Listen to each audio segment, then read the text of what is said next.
Shalom Bapak Ibu, sahabat-sahabat PD Santana yang terkasih dalam Tuhan. Syukur kepada Allah di bulan September yang penuh keceriaan karena kasih setia Tuhan yang begitu besar dan melimpah dalam kehidupan kita.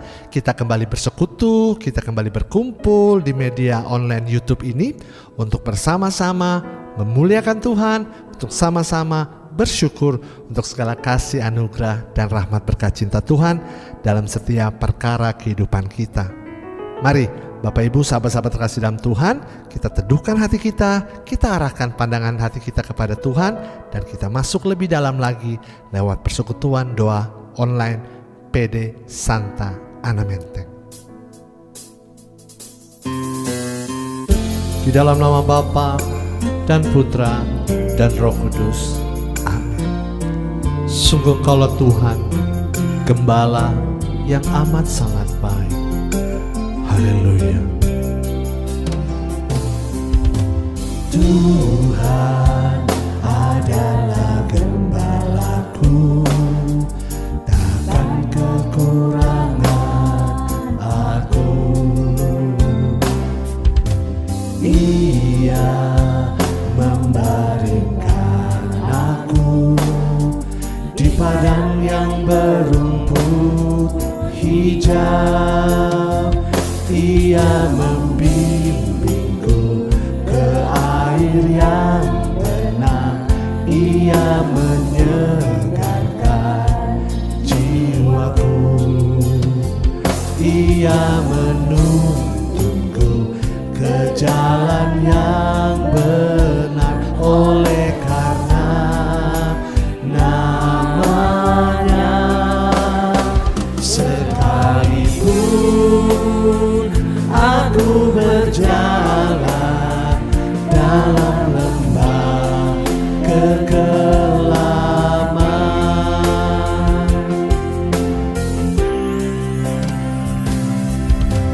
aku tidak takut bahaya, sebab Engkau besertaku. Gadamu dan tongkatmu, itulah yang menghibur aku. Ia membimbingku ke air yang tenang. Ia menyegarkan jiwaku. Ia menuntunku ke jalan yang benar. Oleh karena namanya, sekalipun aku berjalan dalam lembah kekelaman.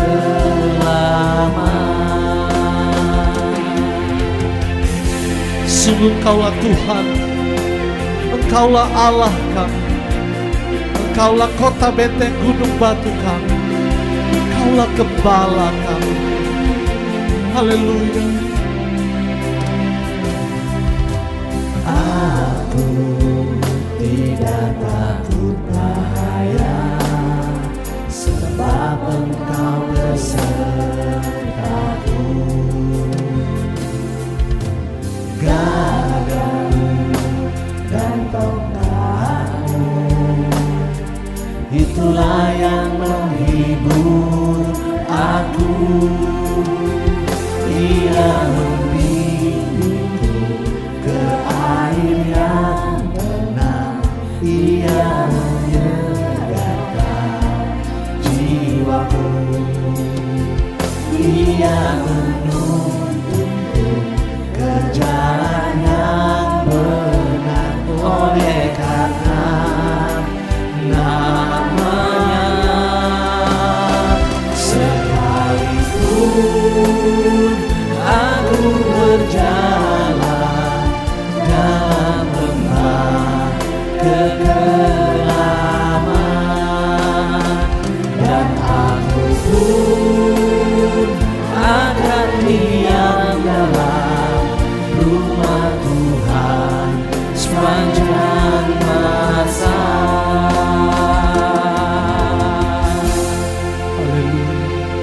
Benar Tuhan, kami percaya Engkaulah Tuhan kami, Gembala kami, yang akan menuntun kami kepada jalan-jalan kehidupan di dalam rancangan damai sejahtera-Mu. Saat ini kami mau duduk diam, merendahkan diri di hadapan tahta kerahiman-Mu dan memandang kemuliaan-Mu. Dengan hati penuh kerinduan, kami membuka hati kami. Kami rindu untuk mendengar suara-Mu.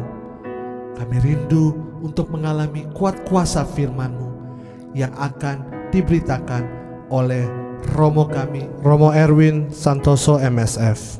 Dan biarlah lewat kuat kuasa firman-Mu, hidup kami dipulihkan, hati kami diperbaharui, dan kami semakin menyenangkan hati-Mu dengan hidup seturut dengan firman-Mu. Di dalam nama Yesus, Tuhan dan Juru Selamat kami, Allah yang hidup, Allah yang berkuasa, kini dan sepanjang segala masa. Haleluya, amin. Puji nama Tuhan. Bapak Ibu, sahabat-sahabat PD Santana yang terkasih dalam Tuhan, mari kita siapkan hati kita, kita ambil catatan-catatan kita, dan juga tentunya kitab suci kita akan belajar tentang firman Tuhan. Silakan Romo Erwin. Saudara-saudari yang terkasih dalam Yesus Kristus, kali ini renungan kita akan membawa satu tema, bagaimana kejadian dan situasi serta nasib kita sesudah kita berada di surga atau sesudah kematian. Semoga tema ini tidak meresahkan, tetapi justru membangkitkan semangat dan membuat kita lebih bersemangat lagi untuk mengisi kehidupan kita dengan banyak hal yang baik, karena di rumah Bapa banyak tempat tinggal. Saya ingin membaca dulu dari Yohanes bab 14 ayat 1 sampai 3. Yohanes 14 ayat 1 sampai 3. Rumah Bapa. Kata Yesus kepada para murid-Nya, "Janganlah gelisah hatimu, percayalah kepada Allah, percayalah juga kepadaku. Di rumah Bapa-Ku banyak tempat tinggal. Jika tidak demikian, tentu aku mengatakannya kepadamu, sebab aku pergi ke situ untuk menyediakan tempat bagimu. Dan apabila aku telah pergi ke situ dan telah menyediakan tempat bagimu, aku akan datang kembali dan membawa kamu ke tempatku, supaya di tempat di mana aku berada, kamu pun berada." Saudara-saudari yang terkasih dalam nama Tuhan Yesus Kristus, kematian selalu membuat misteri bagi kita. Kehidupan sesudah kita dipanggil oleh Tuhan juga masih menjadi rahasia dan misteri terbesar dalam hidup kita setiap hari bersama dengan Tuhan. Dalam iman kita percaya bahwa nasib orang yang beriman akan baik karena akan diterima di sisi Tuhan, akan mendapat tempat di sisi Tuhan. Masalahnya adalah bagaimana kita mengisi iman kita itu dengan satu kenyataan. Bukan seolah-olah bahwa dengan iman itu kita lalu ogah-ogahan, atau kita lalu memberikan diri kita pada nasib saja. Biarlah saja karena di rumah Bapa banyak tempat tinggal. Maka apapun yang akan kita buat, pasti maksudnya adalah kita semua akan diterima di tempat di mana Tuhan berada. Tetapi sebetulnya ayat ini mau mengatakan apa? Ayat ini merupakan ayat penghiburan buat kita semua. Ayat ini merupakan ayat peneguhan bahwa iman seorang yang percaya kepada Yesus adalah iman yang hidup. Bukan hanya iman hidup sekarang ini, tetapi juga iman yang hidup untuk kemudian ketika kita semua dipanggil oleh Tuhan atau mati. Kematian bagi seorang Kristiani bukanlah sesuatu yang menegangkan dan sulit untuk diterima saja. Memang ada sisi yang sulit diterima, memang ada kesedihan, memang ada kedukaan, dan terutama ada ketakutan serta kekhawatiran. Bagaimana nasib kita sesudah kita tiada? Tetapi berkali-kali justru dalam pewartaan Tuhan Yesus, bukan hanya dalam ayat yang baru saja kita dengarkan ini, dikatakan bahwa kematian orang yang beriman akan berrahmat atau mendapat rahmat karena mendapat tempat istimewa bagi Tuhan dan terutama bagi dirinya sendiri. Orang-orang yang dikasihi oleh Tuhan mempunyai tempat yang luas di surga, karena memang tempat di surga tidak terbatas. bagi arwah-arwah semua orang yang beriman. Cuma kadang-kadang kita jangan males. Kalimat ini justru mau mengatakan kepada kita bahwa hidup ini sebagai tempat untuk berinvestasi. Wah, sekarang musim nih ya, dikit-dikit investasi. Kalau ada misalnya satu seminar atau kursus atau apa, disebutnya sebagai investasi.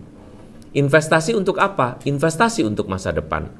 Tetapi apakah Anda pernah berpikir untuk berinvestasi untuk masa depan rohani Anda?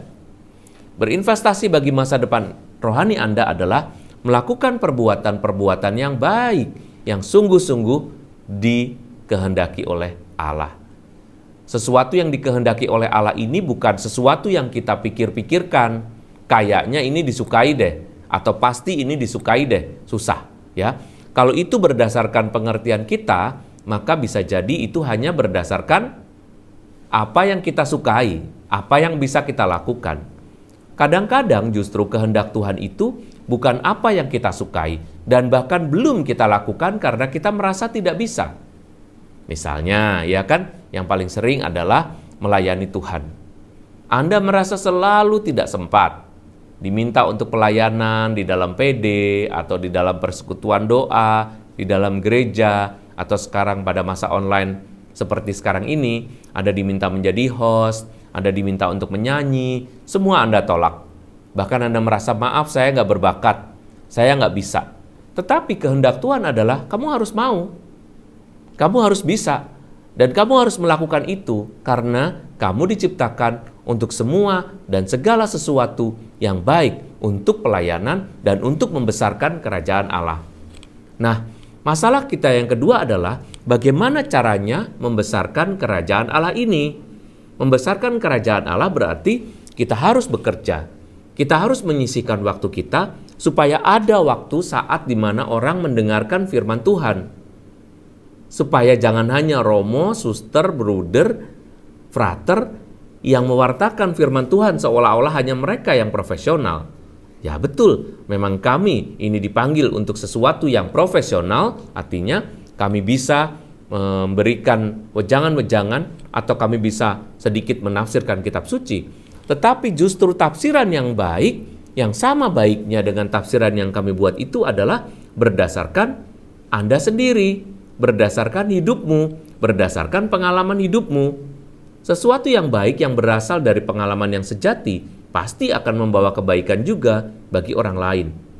Jadi kalau Anda diminta untuk melayani, Anda diminta oleh Tuhan dan itu ada dalam kitab suci, bukan hanya sekedar kita pikirkan, bukan hanya kita andaikan, bukan hanya kita bayang-bayangkan dan selalu menjadi cita-cita, maka kita sudah menjalankan kehendak Tuhan dan kita sudah berinvestasi yang baik untuk masa depan rohani kita. Di rumah Bapakku banyak tempat tinggal. Tuhan Yesus menjanjikan kabar sukacita ini. Jadi nggak usah takut. Berapapun jumlah orang baik yang sudah pernah ada di dunia ini, mereka akan berada di tempat yang baik. Karena di rumah Bapakku banyak tempat tinggal. Tetapi ini sama sekali tidak menampik suatu gagasan bahwa di rumah Bapakku tidak ada tempat untukmu. Kenapa? Karena hidupmu tidak berkesesuaian dengan apa yang kukehendaki. Bahkan Tuhan bilang kan, lebih ekstrim lagi, bukan hanya orang yang menyebut dan memanggilku Tuhan, Tuhan, yang akan masuk dalam kerajaan surga. Tetapi mereka yang mengikuti kehendak Allah. Nah, ini berarti betapapun banyaknya atau apa yang dikatakan oleh Tuhan sebagai banyak tempat tinggal itu tidak berarti bahwa tempat tinggal itu untuk semua orang. Tempat tinggal itu hanya untuk mereka yang menurut kehendak Allah. Nah, kita kira-kira bisa nggak menjadi seperti kehendak Allah? Coba diteliti, baca kitab suci. Setiap hari selalu ada pesan-pesan. Mengikuti Ekaristi, membaca kitab suci saja barangkali sudah menjadi masalah buat kita. Selama ikut Ekaristi, kita main-main, kita mungkin membaca WA, kita mungkin juga bermain HP, kita mungkin makan minum karena diadakannya di rumah. Anda mungkin sambil masak, sebentar ngikutin, sebentar masak, jadi Anda tidak bisa fokus. Apakah seperti ini bisa disebut sebagai suatu tanda keselamatan? Tentu saja kita harus berpikir ulang tentang hal ini, ya kan? Nah, Bagaimana Anda bisa menerima firman Tuhan setiap hari dengan baik? Itu adalah tugas harian kita. Banyak orang yang menjadi terlalu lama tidak mengenal firman Tuhan, bahkan sudah tidak pernah mendengar firman Tuhan. Bagaimana dalam situasi seperti sekarang ini? Mohon maaf, bukan menakut-nakuti, tetapi nasib setiap orang itu bisa berubah dalam waktu 1 hari. Anda bisa berubah menjadi sakit, Anda bisa berubah menjadi mengalami kesulitan pernafasan, bahkan kita semua bisa mempunyai kemungkinan untuk dipanggil Tuhan sewaktu-waktu. Maka hal ini mau menunjukkan kepada kita betapa setiap hari kita harus melihat diri kita ini sebagai makhluk yang selain duniawi, kita adalah makhluk rohani yang kelak akan menempati tempat rohani di surga. Tempat rohani ini kekal sifatnya, tidak bisa digantikan, tidak tertukar lagi, dan tidak usah ada apa-apa lagi, karena kita dapat menikmatinya situasi yang bersama-sama dengan Allah itu seumur hidup, sepanjang segala abad. Nah, yang disebut sepanjang segala abad itu adalah tempat yang berada di surga.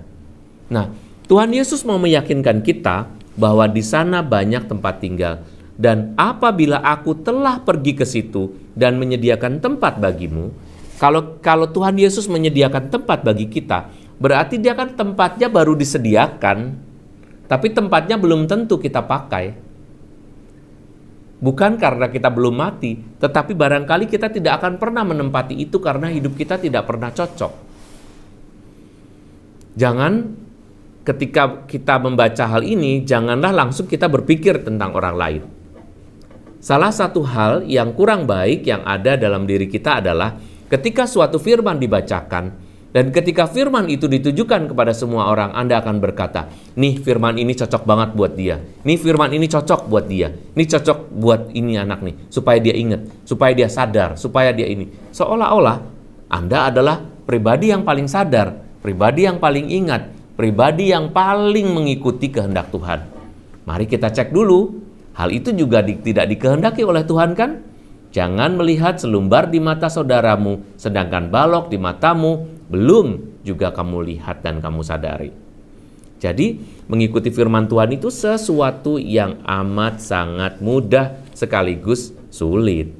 Mudahnya adalah kalau kita berserah dan kalau kita rajin mendengarkan firman-Nya, maka kita akan lebih mudah meresapkan apa yang ingin kita ambil sebagai intisari untuk tindakan perbuatan kita pada hari itu.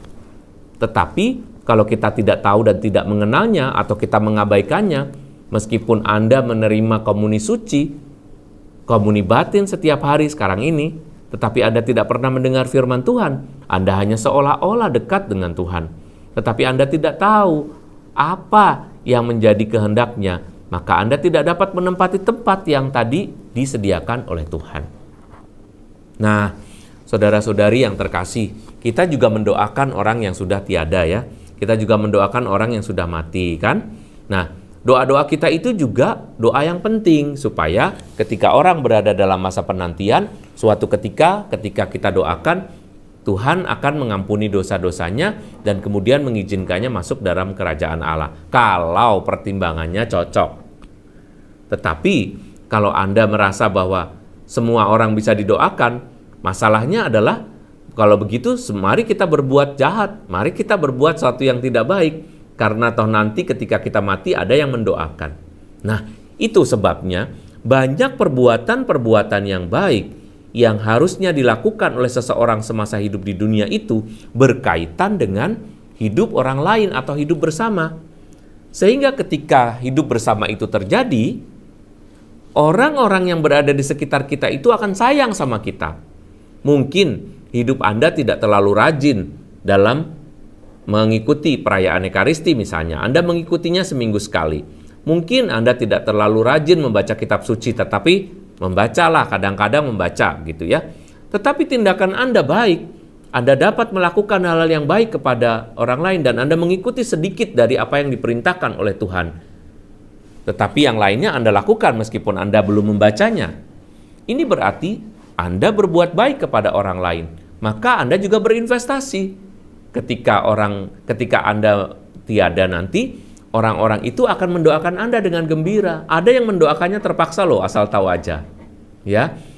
Tidak semua ketika kita mengatakan my condolence atau saya ikut berduka cita, itu muncul dari hati. Kebanyakan adalah muncul dari hal yang formal, karena saya harus mengucapkannya, saya harus menyampaikannya, atau ini sesuatu yang sopan, maka saya harus mengucapkan. Kadang-kadang orang cuma menyampaikan RIP, menulis rest in peace atau requiescat in pace aja, itu berat. Itu tanda bahwa Anda bukan orang yang berarti, atau tanda bahwa Anda bukan orang yang penting. Tetapi coba, kalau itu adalah orang yang penting, pasti akan ada kata-kata yang lebih banyak kan? Kita ikut berduka cita karena ini orang baik. Kita bermohon supaya seluruh keluarga yang ditinggalkan mendapat penghiburan dan kasih setia Tuhan, mengampuni dosa saudara kita ini dan menempatkannya di surga. Itu tanda Anda disukai, Anda dicintai, dan Anda orang penting. Tetapi kalau ada pemberitaan, berita duka cita yang meninggal si A, kemudian di bawahnya RIP A, RIP A, RIP A, itu pertanda Anda biasa-biasa aja. Mungkin tidak terlalu dikenal atau tidak ada kenangan yang baik untuk Anda. Nah, maka selama hidup ini, selain kita mengembangkan arah kita ke surga, ke Tuhan, kita harus ingat bahwa jalan ke surga itu ditempuh melalui jalan hidup bersama. Perbuatlah sesuatu yang baik. Kita sering kok mendengar berita-berita tentang kebaikan orang kan? Ada yang menyumbang ini, menyumbang itu dalam rangka COVID, ya kan? Atau ada yang benar-benar mau ikut dalam kegiatan vaksinasi, menjadi seorang relawan, atau Anda tertib dalam melakukan protokol kesehatan. Itu semua bisa menjadi satu inspirasi bahwa Anda sudah melakukan hal yang baik. Hal yang baik itu sangat bervariasi dan kreatif. Orang-orang yang tahu berbuat baik dan berterima kasih kepada Tuhan biasanya mempunyai banyak cara untuk menyenangkan hati Tuhan dan menyenangkan hati sesama. Dan dengan demikian, kalau kita kelak tiada, di rumah Bapakku banyak tempat tinggal. Kenapa? Karena kamu berhak atas tempat tinggal yang kusediakan itu. Dan kalau kamu pun kurang berhak, ada orang-orang yang siap mendukungmu, siap untuk mendoakanmu. Menyenangkan hidup seperti ini menunjukkan adanya harmoni antara kehidupan saya dengan Allah dan kehidupan saya dengan sesama. Semoga renungan ini memberi kekayaan pada kita, memberi pengharapan yang baik buat kita, sekaligus menyemangati kita supaya kita dapat terus berbuat baik. Semoga Tuhan memberkati. Salam sejahtera. Amin. Puji nama Tuhan, sungguh luar biasa pewartaan firman Tuhan pada hari ini, di mana kita diingatkan lagi betapa kasih setia Tuhan itu begitu besar, melimpah dalam kehidupan kita, dan penyertaan, perlindungan, rahmat-Nya selalu mengiringi langkah iman kita bersama dengan Tuhan. Romo Erwin Santoso MSF, terima kasih banyak yang telah menjadi berkat untuk setiap kita lewat pewartaan online ini. Kiranya Romo tetap sehat, tetap semangat, senantiasa menjadi berkat bagi kemuliaan nama Tuhan. Semangat Romo. Bapak Ibu, sahabat-sahabat PD Santa Ana Menteng yang terkasih Tuhan, sekali lagi terima kasih untuk kehadiran Bapak Ibu, sahabat-sahabat PD Santa Ana Menteng. Lewat media online YouTube ini, kita diberkati, kita belajar sama-sama tentang kasih karunia Tuhan. Jangan lupa, bulan depan kita kembali bersekutu lewat media online YouTube ini untuk dirahmati dan diperbaharui oleh puji-pujian, oleh tentunya firman Tuhan. Jangan lupa di-like, di-share, di-subscribe, dan jangan lupa bunyikan lonceng notifikasinya supaya Bapak Ibu bisa mendapatkan informasi-informasi atau video-video terbaru dari kami, PD Santa Ana Menteng. Tetap semangat, tetap sehat, dan selalu percaya Tuhan Yesus menyertai kita semua. God bless you all.